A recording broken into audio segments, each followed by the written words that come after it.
Hello, everybody. It's Colin Ellis here, and welcome to another Culture and Coffee podcast for Monday, the 1st of May 2023. Hope you're good. Recording this slightly early because I'm slightly jet lagged, so it's a perfect opportunity to do. Also, I can't believe how dark it is. I know it sounds like a crazy thing to say. It's not a weather update this morning, it's a darkness update here in Australia because the hour went back. Yeah, the hour went back while I was away. So yeah, it's super dark this morning, and not conducive to going for a run. If you've listened to this podcast before, what I like to do is record the podcast and go for a run, but it looks dark and it looks possibly chilly, and I don't fancy it. Anyway, enough of that. On this episode, I'm going to talk about how to deal with the awkward but necessary situation that we often find ourselves in, or you find yourself in, having to talk to a colleague about the behaviour. So we'll talk about that. The coffee today, my wife very kindly picked me up some coffee locally. She's also drinking it too. It's not just for me. From the coffee shop just around the corner from us called Wide Open Road, who roast their own coffee, which we get on the wind every now and again, the smell of roasting coffee, which is beautiful. And it's an Ethiopian Uraga, Uraga, U-R-A-G-A, Ethiopian Uraga coffee. And it's got notes of lychee, green apple and citrus. Let's go have a crack at this here.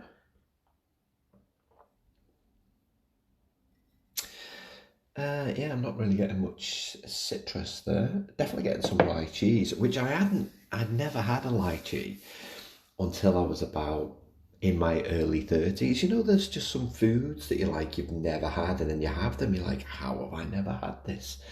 For most people, the first, kind of taste of lychee is vodka. Certainly the people that I know. Lychee. I visited my brother at the start of this year, and I made him a risotto with asparagus in. And bear in mind, he's 46. He'd never had asparagus. I was like, how have you not had asparagus in all this time? Anyway, just something to be avoided. Anyway, it's really nice coffee, by the way. Should say that. Really nice coffee. Definitely getting the lychee. Not a lot of citrus, but definitely some green apple. So yes, there have been lots of I feel like I've been overwhelmed with stories recently. It's hard to keep up with them. So what I try and do every day is I scan the news headlines generally in about 3 continents. So Europe, Asia, and Australia. 4 continents, the US as well. I try and do it. Now, we use a bit of a news aggregator service to feed some stories, so that's where we get some of them, but also I'll just do some searches in and around either the delivery that I'm doing or the meetings that I'm having. And there's just been a lot in the news recently about toxic cultures. Now, for those of you who listened to the podcast before, you know that I talk a lot about toxic cultures and how they arise, and kind of the steps that you can do to keep your organization out of the media. But there have been a lot. So there's been a couple of government ministers, and a news boss in the US was in the news for being the conduit for a toxic workplace. Yeah, the government minister in the UK. There was also a case in France as well, where the head of an organisation, no, it wasn't a head, it was a senior manager. And here in Australia, there have been a couple of small stories around individuals who cause unrest at the workplace. Just, it feels like a lot of stuff. Every time I read one of these, I'm always trying to piece together the root causes.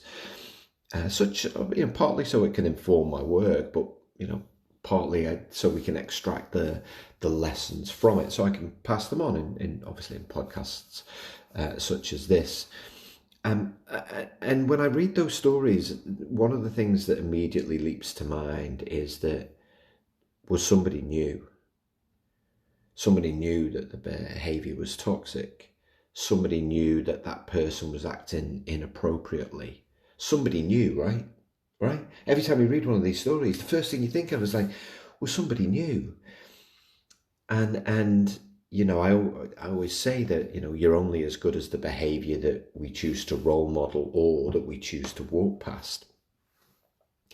And so I often wonder about complicity in these situations. Now, I get the fact that if it's the CEO, if it's the head of an organization, what you really need here is your most senior people to stand up and be counted. But really, it's everybody's responsibility to kind of face down and address toxic behaviour. And I'll get to that. Obviously, it kind of works hierarchically, even if you've got a flat structure. I'm afraid it does, in the sense that we work peer to peer. And so if you notice some of this behaviour, I'll take you through some examples in a minute. If you notice some of this behaviour, if everyone's got a responsibility to do something, it's not enough to be quiet. It's not enough not to address it. So it's everybody's responsibility. I mean, because fundamentally, it's an obvious thing to say, but it's worth repeating, is that toxic people are bad for us, bad for business. They're extremely bad for their health and mental well-being of pretty much all employees, because there's a real danger that toxicity can spread. One of the things I talk about in my workshops when we talk about toxic culture, and toxic culture arises when you stay combatant for too long. So a combatant culture is where you're engaged in the work, you understand the reason for it, but you go about it in the wrong way behaviourally. And every now and again, we just need a little bit of that, not too much, a little bit of that to remind us what we've got to do. And I don't mean you lurch to bad behaviour, but we just need a bit of a rock up. Sometimes someone may raise their voice in an emotionally intelligent way, but they may raise their voice to make a point about, the way that we need to behave, the way that we need to act, such that we can achieve our goals, whatever they may be. But some people stay in that space for far too long, and they think that that's the way to get results. And that behaviour then affects other individuals who believe that they can start acting that way. And before you know it, the collaboration that we need in order to be successful is eroded, because what you've created is firstly, factions, people who are prepared to use poor behaviour to get what they feel they need is right. Or else what you've just done is destroyed the culture altogether, and like snails, we curl up into our shells, never to be seen again. The American leadership author Jim Rohn said that you're the average of the 5 people that you spend most time around. So it's worth bearing that in mind, particularly in the workplace, because you want to surround yourself with people who can help you to be the best version of you. Now, the most obvious example of someone who's not helping you to be the best version of you is someone who will approach you with gossip.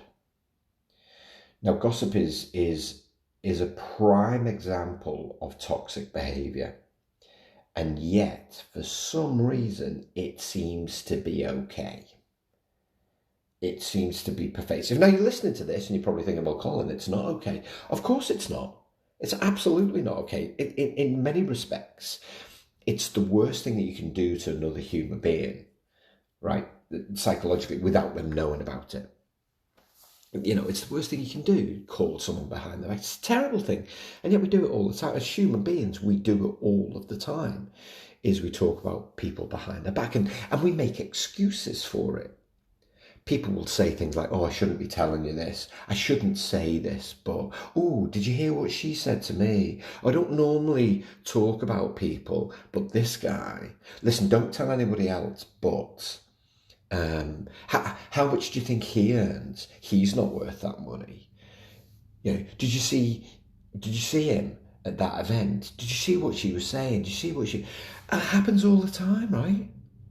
Happens all of the time.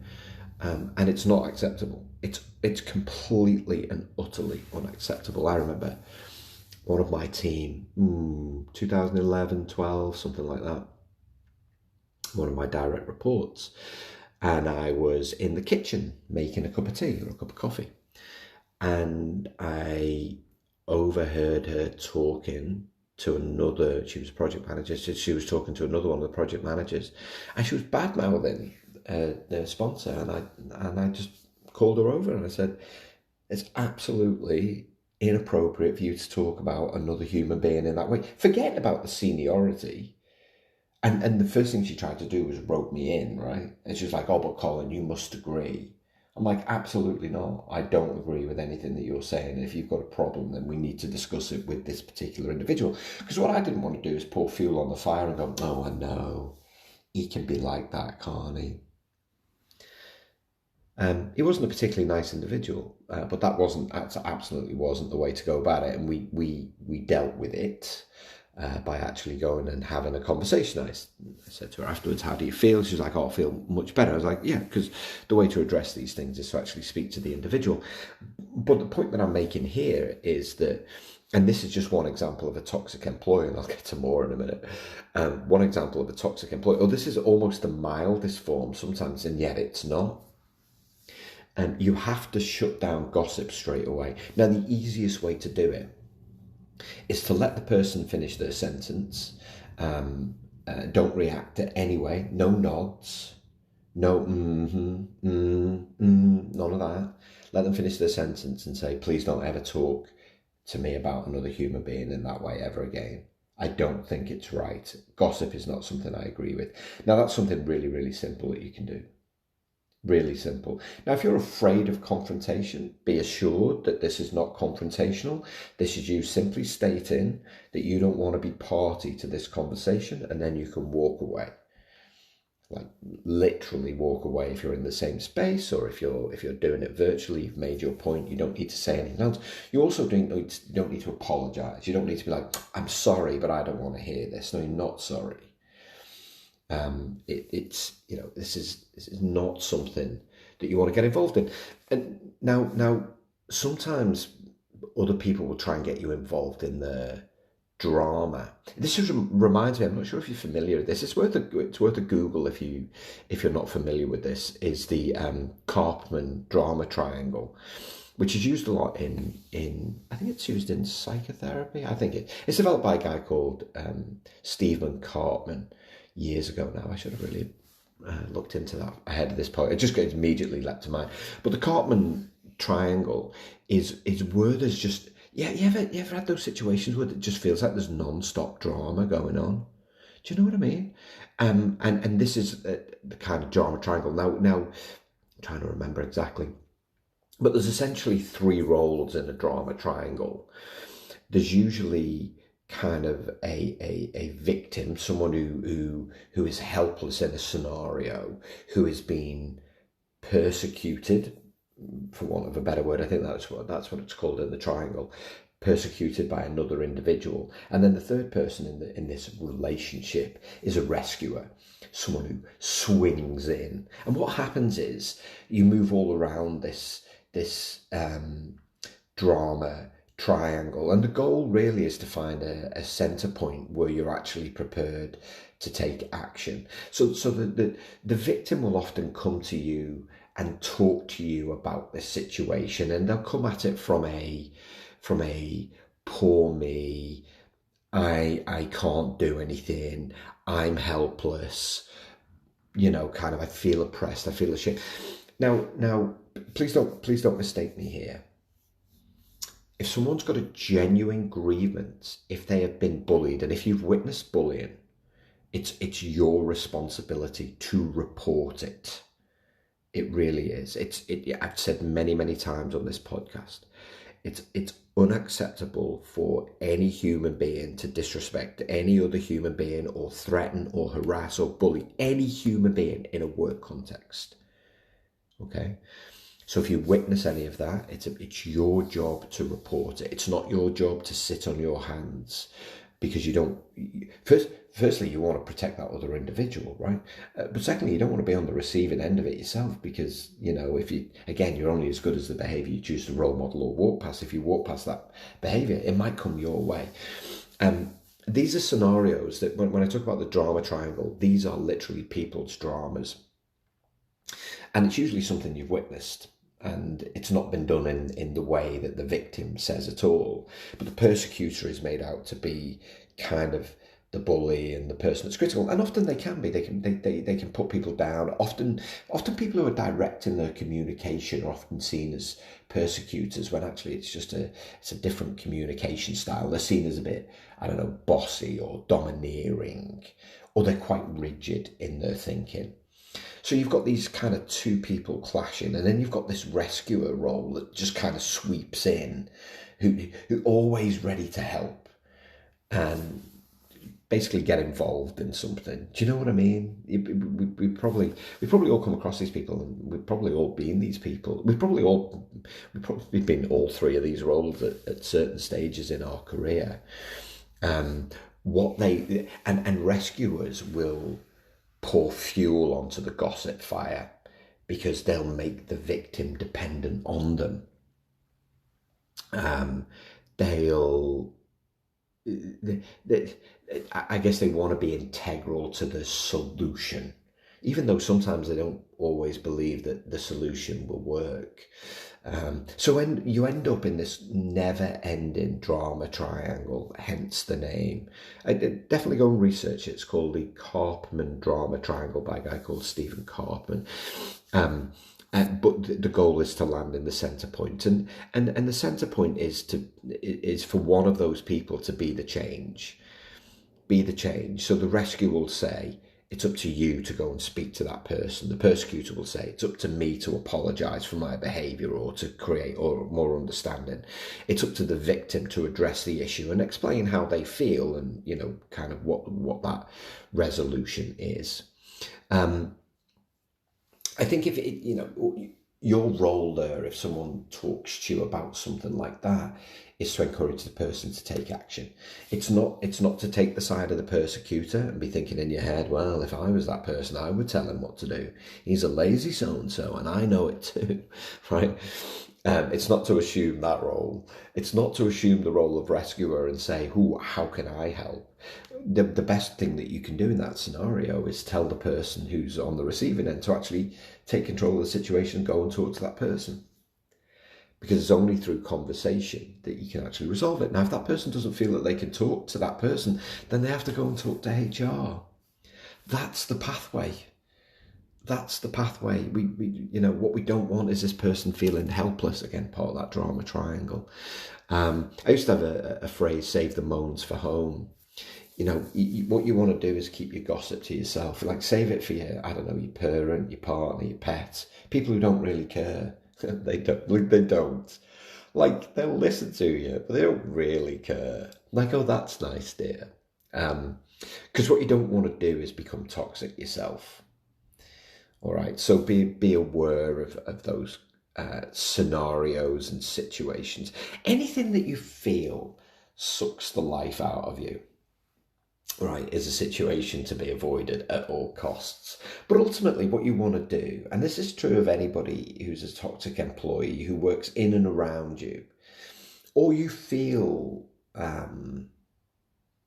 you feel that the behaviour towards you isn't where it should be, is it requires a courageous conversation. It requires a little bit of empathy. And it requires a courageous conversation. If it's another person, it requires empathy, and you always, your first question should always be, are you okay? If someone feels like they're a victim of something, of course a good human being would say, hey, listen, are you okay? Oh yeah, but, and as soon as we get to the but, then it's a case of, hey, listen, you need to go and speak to this person to sort it out. You need to escalate it to your manager so they can help you sort it out. You need to speak to HR so they can sort it out. Now, if it's their behaviour that's a problem, let me address that. And you get different types of behaviours in different teams. You get like people who are quite, sticklers for kind of hierarchy and certainty, and they're quite rigid in their thinking. They're very administrative. It's going to be done this way. You get kind of egotists, people who kind of flit from one thing to another. They've got loads of charisma, but they just can't focus on one thing or another. They're everything's done by their gut. Do you know what I mean? And then you've got the people who really overdo it. You've got angry people. You've got either they just seem to be mad about everything. So you get these toxic types within teams, and not necessarily managers, they could be employees. And so, the first thing you're going to do, as I just mentioned, is come at it with empathy. Is everything okay? Hey, listen. And then at that point, there's a reminder.